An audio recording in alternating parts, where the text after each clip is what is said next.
দেখেন আমাদের এই ইন্টারিম গভর্নমেন্ট এবং তার উপদেষ্টারা আসলে কার এজেন্ডা বাস্তবায়ন করতেছে? তারা কি অভ্যুত্থানের চেতনার এজেন্ডা বাস্তবায়ন করছে, নাকি আসলে পতিত আওয়ামী লীগের এজেন্ডা বাস্তবায়ন করতেছে? যদি অভ্যুত্থানের চেতনার এজেন্ডা বাস্তবায়ন করতো তাহলে আওয়ামী লীগকে নিষিদ্ধ করার জন্য এত দীর্ঘ আন্দোলন করা লাগতো না।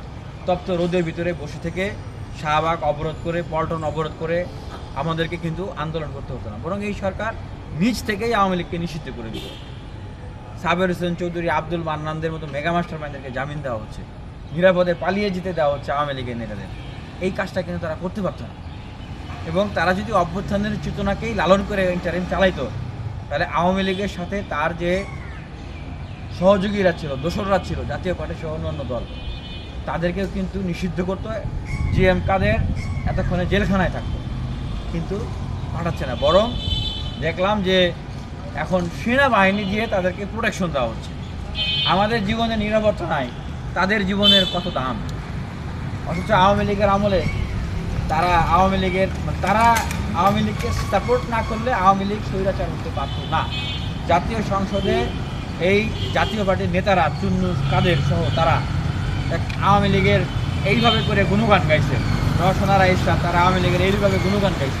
তারা নির্বাচনে না গেলে তো আওয়ামী লীগ নির্বাচন করতে পারত না।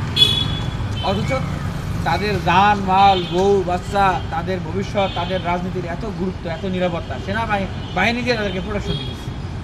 আর আমরা রাস্তাঘাটে ঘুরে বেড়াচ্ছি।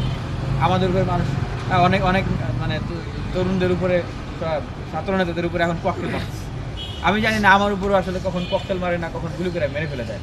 কারণ এটা সত্য কথা আমি বলি যে আমার কিন্তু মানে কোনো উপদেষ্টা বলেন, ইনফরমালি কোনো সচিব বলেন, আমি কারো কাছ থেকে কোনো ধরনের কোনো সহযোগিতা পাই নাই। ইনফরমালিও থাকে না যে হ্যাঁ তারা দেশের জন্য অনেক কাজ করছে, বা এই ছেলেটা অনেক নির্যাতিত নিপীড়িত হয়েছে, তাকে কিছু সহযোগিতা করা দরকার, তাকে কিছু হেল্প করা দরকার, বা তারা যেন তাদের প্রতি একটা মানে স্নেহসুলভ একটা রাখা দরকার। মানে কারো কাছ থেকে আমি কানাকুড়ি পর্যন্ত কোনো কিছু পাই নাই। এবং আমি কোনো উপদেষ্টা, কোনো মন্ত্রী, কোনো দপ্তর পরিদপ্তর আমি চ্যালেঞ্জ করে বলতেছি, গ্যারান্টি দিয়ে বলতেছি, বলতে পারবে না যে কারো কাছে আমি কোনো তদবির নিয়ে গেছি, হ্যাঁ, এবং তারা সেই তদবিরটা মানে বাস্তবায়ন করছে, কেউ বলতে পারবে না। চ্যালেঞ্জ করে বলছি, এবং আমি তাদের কাছে যাইও নাই তদবির নিয়ে।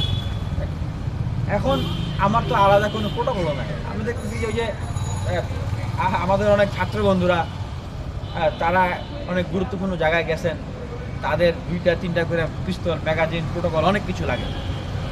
কথা হলো ভাই, এই বছরখানেক আগেও অভ্যুত্থানের সময় যেই সহযোদ্ধাদের সাথে একসাথে ঘাড়ে ধরে মিছিল মিটিং করছেন, অভ্যুত্থানের আগে মিছিল মিটিং করছেন, তাদের কারো জীবনের কোনো মানে গুরুত্ব নাই। আর আপনাদের জীবনের অনেক গুরুত্ব। তাদের সাথে আপনার সাথে পার্থক্যটা কি? একই সাথে তো ঘাড়ে ধরে মিছিল মিটিং করছেন। তারা বিসিএস এর জন্য প্রস্তুতি নিতেছে, চাকরির জন্য প্রস্তুতি নিচ্ছে, তারা নিজেদের কর্মসংস্থান খুঁজতেছে। আপনি ভাগ্যগুণে আপনি উপদেষ্টা হয়ে গেছেন, তাদের কথা তো ভুলে গেছেন। এইভাবে আপনারা যদি ভুলে যান না এই তরুণদের কথা, সহযোদ্ধাদের কথা, দেখবেন যে এই তরুণ সহযোদ্ধারাও আপনাদেরকে ভুলে গেছে। যখন বিপদে পড়বেন, ডাকবেন যে বাঁচাও বাঁচাও, তখন কিন্তু তাদেরকে পাবেন না। যেই জনগণের সাথে কাঁধে কাঁধ মিলিয়ে লড়াই করে আজকে আপনারা এই গুরুত্বপূর্ণ জায়গাগুলোতে গেছেন, তাদের কথা যদি আপনারা ভুলে যান, দেখবেন যে একসময় বিপদে পড়েছেন, ডাকতেছেন, তাদেরকে পাবেন না। ঠিক শেখ হাসিনা বিপদের সময় যেরকম ডাকাডাকি করছে, কাউরে পাশে পায়নি, ঠিক সেরকম অবস্থা। সেজন্য বলবো যে সবসময় মাথায় রাখবেন যে আপনারা যে জায়গাগুলোতে গেছেন, সেই জায়গাগুলোতে কেবলমাত্র আপনি আপনার নিজের যোগ্যতা দিয়ে যান নাই।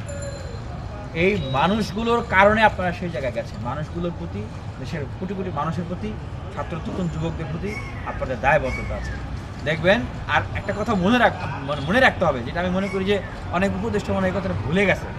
তারা হয়তো ভাবতেছে যে ওই যে শেখ মুজিব যেরকম মুক্তিযুদ্ধের পরে সে ভাবছে, বা তাকে ভাবানো হয়েছে, যেহেতু আপনি মুক্তিযুদ্ধের সবচেয়ে বড় নায়ক হয়ে গেছেন, বা আপনি সবচেয়ে নায়ক, সবাই বলতেছে আপনি সুতরাং বাংলাদেশের মালিক, সুতরাং এটা আপনি বাংলাদেশের মালিক। আপনি যেভাবে বলবেন বাংলাদেশ সেভাবেই চলবে।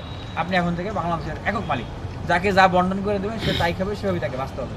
এখনও মনে হয় উপদেষ্টারা অনেকে ভাবতেছে যে আমরা বাংলাদেশের মালিক হয়ে গেছি, আর আমরা অভ্যুত্থান করছি, নেতৃত্ব দিয়েছি, হ্যাঁ, আমরা যতদিন খুশি ততদিন ক্ষমতায় থাকবো, যেভাবে খুশি সেভাবে করে আমরা চলবো, আমরা যাকে যেভাবে খুশি সেভাবে তার সাথে আচার ব্যবহার করবো, যাকে যা খুশি দিব, এইভাবে করেই সবাইকে মেনে নিতে হবে। আমার কেন যেন মনে হচ্ছে তাদের অনেকের চিন্তা ভাবনাটা অনেকে এরকম হয়ে গেছে।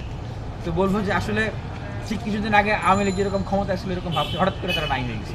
সুতরাং এই ধরনের ভ্রষ্ট, নষ্ট, এক বিপজ্জনক চিন্তা ভাবনা যদি আপনাদেরকে গ্রাস করে বসে, আমি মনে করি যে আপনাদের মানে মানে পতন মানে কাছে চলে আসছে। আমি কিন্তু মানে আপনাদের কি বলবো মানে ধ্বংস চাই না, আপনাদের পতনের জন্য আমি কাজ করতেছি না বা বক্তব্য দিচ্ছি না, আন্দোলন করতেছি না। আমি মনে প্রাণে চাই যে এই ইন্টারিম গভর্নমেন্টের সফল হোক এবং আপনারা প্রত্যেকেই সফল হন, এই জন্যই সমালোচনা করতেছি।